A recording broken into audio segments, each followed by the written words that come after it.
Mga sis, may i-open ako sa inyo. Huwag mong sabihin makikipagbalikan ka na naman sa ex mo, ha? Subukan mo lang ikwento yan. Nakakapagod na kaya mag-advise, no? Ito na nga. May ka-talking stage kasi ako. Wow! Iba ang ganda ng sisi natin! Pakiramdam ko nga hindi siya seryoso sa akin. O di kaya alam mo yung pampalipas oras lang? Naku po! Red flag yan, sis. Alam mo, Bea, dito ka na lang sa Jolly Savers. Dahil sa Jolly Savers, walang hula-hula, no? Di kagaya ng ka-talking stage mo, di ka sigurado. Anak, ano ba?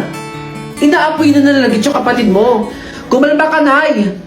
Pinipiga ko lang to. Bilis ka mo kumilos dyan. Ang kupad mo talaga kumilos. Mamamatay na lang yung kapatid mo sa'yo. Pasensya na, Nay. Nataranta lang po kasi ako kanina eh. Matagal na siyang hindi umuwi dito. Iniwan na nga ata kami noon. Eto nga ang panganay ko. Ang taas na lagnat. Nay, alis po muna ako. Saan ka pupunta? Parang bis ka. Diyan lang po sa may plaza. Huwag kang uwi na masyadong gabi, ha. Baka kung mapano ka. Opo, Nay. Una na po ako. 1 kilo ng manok. Pakichop na yung pang-adobo. O, ito ang bayad.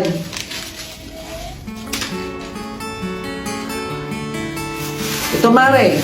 Nakakain ng 3 beses sa isang araw. Ayos naman.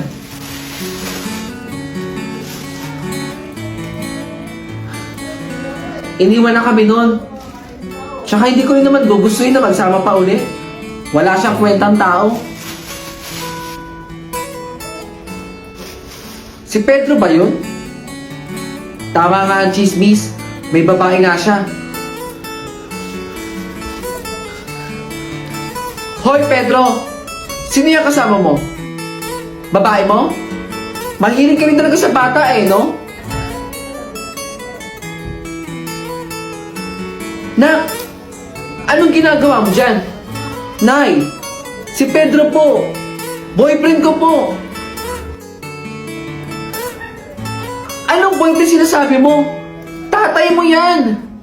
Hindi niya alam na nabuntis niya ako dati dahil nung minsan nag-away kami, iniwan niya agad ako.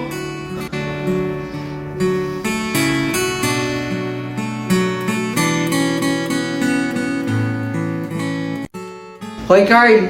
Lumabas na naman ang bahay niyo. Yari ka na naman sa mama mo. Huwag kang maingay kay mama. Minsan nga lang ako makalabas eh. Hindi kita isusumbong. Basta penya ko nakakainin mo, ha? O sige, tara. Pagkain lang naman eh. Walang problema. Laro tayo. Habol-habulan. Kung sino mahuli, siya ang taya. Naku!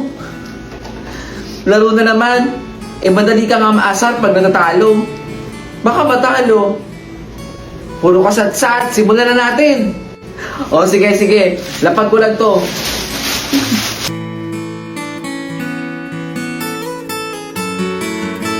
Grabe. Nakakahingal. Ang bilis mo tumakbo. Sanay ka mang snatch. Hindi mo ako matalo-talo. Baka nakakalimutan mo. Laking kali ako. O tara. Simulan na ulit natin. Hindi mo ako matatalo.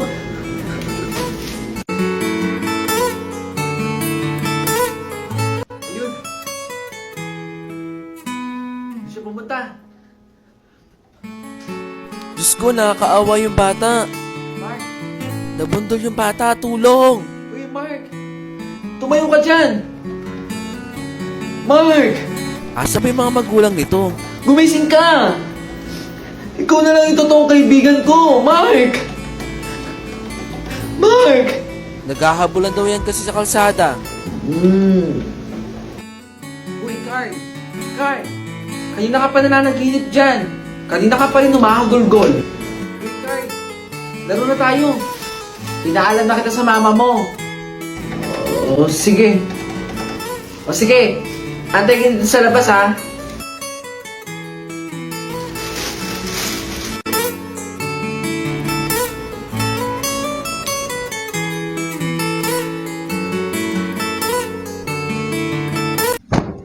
Oh, nandiyan ka na pala, anak.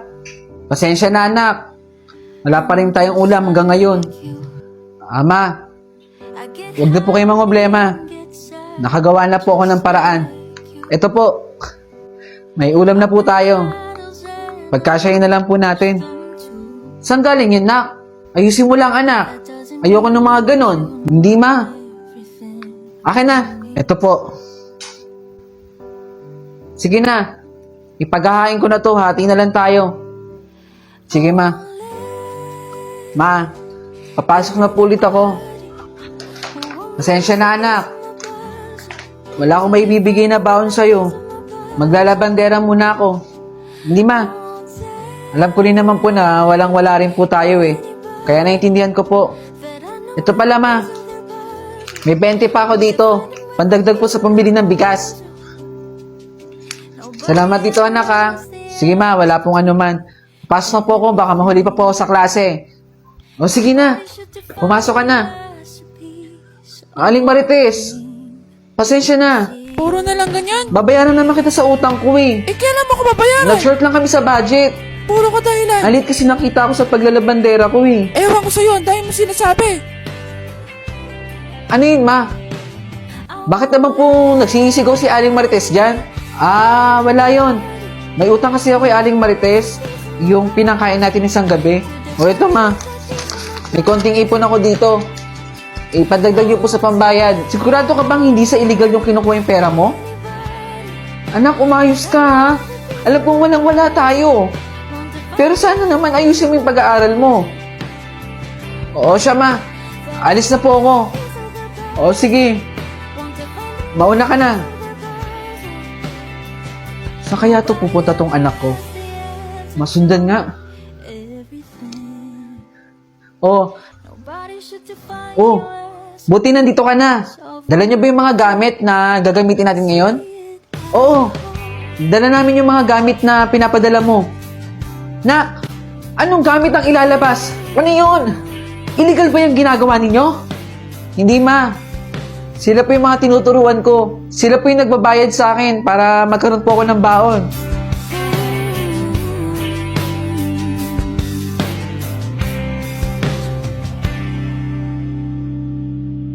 Guys, alam nyo ba, binilan ako ng sapatos ng nanay ko. Wow, sana all. Nike yung binili sa akin. Talaga?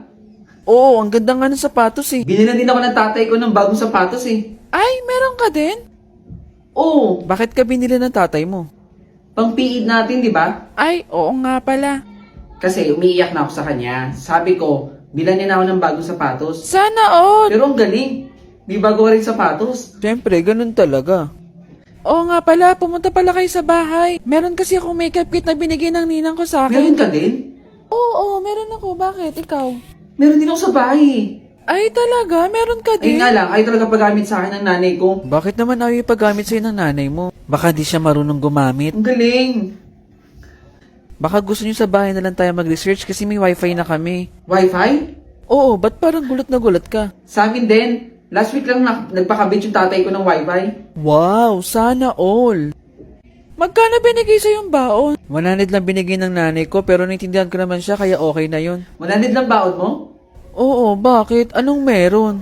Hindi. Nasabi ko lang, Ay nako, lagi na lang siyang meron. Magkano ba sa'yo? 300. Sabi na nga be, ayaw Yun patalo. lang kasi yung maliit na pera ng tatay ko. Wow, sana all. Ayaw magpatalo, huwag ka magpapaniwala dyan.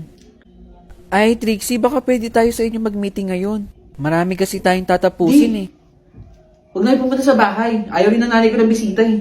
School project naman yun Next ah. time na lang pag pwede na, pag okay na sa nanay ko. Oo, okay. Sige, sige. Ano na ako ah. Ayaw lang ipakita yung bahay nila. Ma'am, maraming salamat po. Walang anuman. Basta galingan mo ha.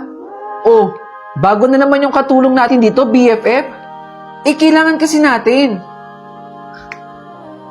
BFF, di ka ba nagsasawa na buwan-buwan tayo nagpapalit na katulong dito? Eh ano naman kung buwan-buwan tayo nagpapalit? Advice ko lang BFF ha, huwag ka masyado nagtitiwala kasi sa ibang tao. Minsan kasi, ang tiwala, pag sobra-sobra mong binibigay, masakit yung magiging resulta. Oo naman BFF, lagi kong tinatandaan yung mga sinasabi mo. Siyempre, best friend kita eh. Best friend. Ano? Tignan mo siya. Sobrang sipag, no? Nako, BFF. Ngayon lang yan. Pero pag lumaon ng panahon, baka kung ano pang gawing masama sa'yo. Shadow kasi nagtitiwala eh. You betrayed me, and I know that you'll never feel sorry. Ano nangyayari sa'yo, BFF? Best friend, nawawala yung mga alahas ko dito. Ano? Yan na nga ba sinasabi ko sa'yo eh. Baka yung bagong katulong mo. Di ba kasi sinabihan kita na huwag ka masyadong nagtitiwala? Tanungin mo kaya siya. Ay naku, best friend. Sige, tatanungin ko siya. At kung sakaling siya ang kumuha, ipapakulong ko siya. Ma'am, hoy, ikaw, kabago-bago mo lang? Nakita mo ba yung alahas ko doon sa kwarto ko? Ma'am, hindi po ako. Magsabi ka ng totoo. Ipapapulis kita. Kasi wala namang ibang kukuha nun, kundi ikaw lang. Dahil bago ka lang dito. Alam ko pong kabago-bago ko lang po dito, pero hindi po ako yung kumuha. Si Madam po. Anong sinasabi mo?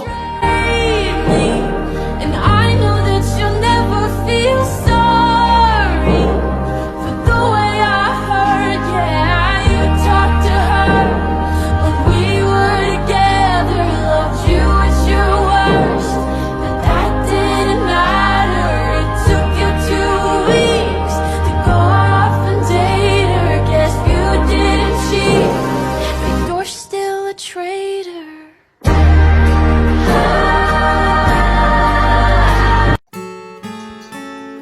Hoy, kanina pa kita napapansin.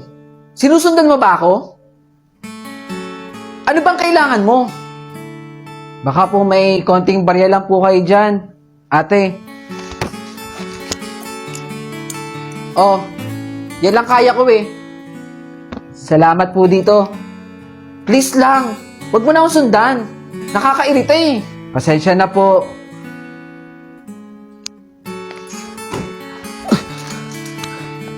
Ikaw na naman? Akala ko ba hindi ka masamang tao? Hindi nga po ako masamang tao, ate. Pero bakit mo ko nilalakawan? Ayun po, oh. Yung lalaking pong yun. Niligtas ko po kayo doon. Kasi dinudukutan na po kayo. Sorry, akala ko kasi ikaw yun. Oh, may pagkain pa ako dito. Kainin mo. Salamat dito, ate. Pasensya na kung napagbintangan kita. Okay lang po. Gutom na gutom lang po talaga ako. O sige. Salamat po. Sandali, bata. Ate, meron pa akong ibibigay sa'yo. Ito, tsokolate. Sa'yo na yan. Maraming salamat dito, ate. Napapansin ko sa'yo na parang ang lungkot-lungkot mo. Ayos ka lang ba? Opo. Ayos naman po ako. Gusto ko lang sabihin sa inyo, ate, na masaya po ako kapag nakikita ko po kayo dito lagi. Para ko po kasi kayong kapatid eh. Sige, araw-araw kitang dadaanan dito. Para araw-araw ka rin makakain. Trixie, tara na. Oh, sandali. Tinatawag na ako eh. Ingat ka ha.